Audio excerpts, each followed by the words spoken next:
दोस्तों लगभग आज से 2 साल पहले मेरे और आपके पेरेंट्स कैंडल और ऑयल लैंप का यूज करते और फिर 1800 की लगभग गैस लैंप आया। ये सब फ्लेम वाले थे, डेंजरस भी थे और स्मोक वाले भी। दोस्तों आज मैं आपको एक ऐसी स्टोरी पर लेके जाता हूँ जिसको जानने के बाद आपको लगेगा इससे बड़ा इंस्पिरेशन और मोटिवेशन हमारी जिंदगी में और कुछ नहीं हो सकता। 1878 का वह दौर था जब scientist Edison Menlo park lab में अपनी टीम के साथ मिलकर लगभग 3000 प्लस थ्योरीज दी और 1600 प्लस मटेरियल टेस्ट कर चुके थे। इसी बीच उनका ध्यान ब्रिटिश केमिस्ट हम्फ्री डेवी के कार्बन आर्क लैंप की ओर गया। दोस्तों आपको यहाँ पर एक बात क्लियर करूँ, कार्बन आर्क लैंप को हम्फ्री डेवी ने 1808 से 1809 के बीच बनाया था। इन्होंने बैटरी से 2 कार्बन रॉड्स कनेक्ट किए और उनके गैप के बीच इलेक्ट्रिक स्पार्क से ब्राइट लाइट निकली। ये पहला प्रैक्टिकल इलेक्ट्रिक लाइट था जो कमर्शियली सक्सेसफुल हुआ। एडिसन के फिलामेंट लैंप के डिस्कवर्ड के समय पर ये lamp street light, theatres, search light में यूज होने लगी थी। ये लैंप बहुत ब्राइट थे और डेंजरस भी। 1878 में इसी को इम्प्रूव करने के लिए साइंटिस्ट एडिसन ने एक सीरियस रिसर्च स्टार्ट की। इनका मानना था एक ऐसा लैंप बने जो घर में सेफ हो,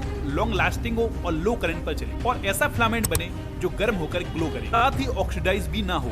ऑक्सीडेशन से बचने के लिए वैक्यूम में फिलामेंट डाला। एक दिन लैब में बैठे कंप्रेस्ड कार्बन को फिंगर से रोल कर रहे थे, तब कार्बोनाइज्ड मटेरियल ट्राई करने का आइडिया आया। सबसे पहले उन्होंने प्लेटिनियम मटेरियल ट्राई किया था। ये बहुत महंगा था और जल्दी ही मेल्ट हो जा रहा। ये ग्लो तो करता था लेकिन बहुत ब्रिटल और शॉर्ट लाइफ स्पान थी। जब इन सब से काम नहीं बना तब एडिसन नेचुरल फाइबर्स और प्लांट्स की ओर मुड़ गए। हर फेलियर से कुछ न कुछ सीखा और आगे बढ़े। 1000 नेचुरल मटेरियल्स ट्राई की, like grass, canes, woods, flag, coconut fibres, fishing line, even दोस्त के बियर्ड्स की हेयर तक। हर मटेरियल को कार्बोनाइज किया। वह प्रोसेस जब किसी मटेरियल को इतनी हाई हीट पर बेक करते हैं कि वह प्योर कार्बन में कन्वर्ट हो जाए। ये सब टेस्ट इसलिए थे क्योंकि लॉन्ग लाइफ और हाई रेजिस्टेंस मिली। फाइनली 1879 में कॉटन स्विंग थ्रेड मतलब सिलाई का धागा ट्राई किया। सबसे पहले थ्रेड को कॉइल्ड शेप में बेंड किया, फिर इस कॉइल को क्लोज चेंबर में हाई हीट पर बेक किया। कार्बोनाइज्ड ब्लैक फिलामेंट बना। फिलामेंट को वैक्यूम के ग्लास बल्ब में डाल 22 अक्टूबर 1879 में 18 बैटरी सेल से कनेक्ट करके करंट दिया। तब फिलामेंट सॉफ्ट ऑरेंज ग्लो देते हुए 14 से 15 घंटों तक जला।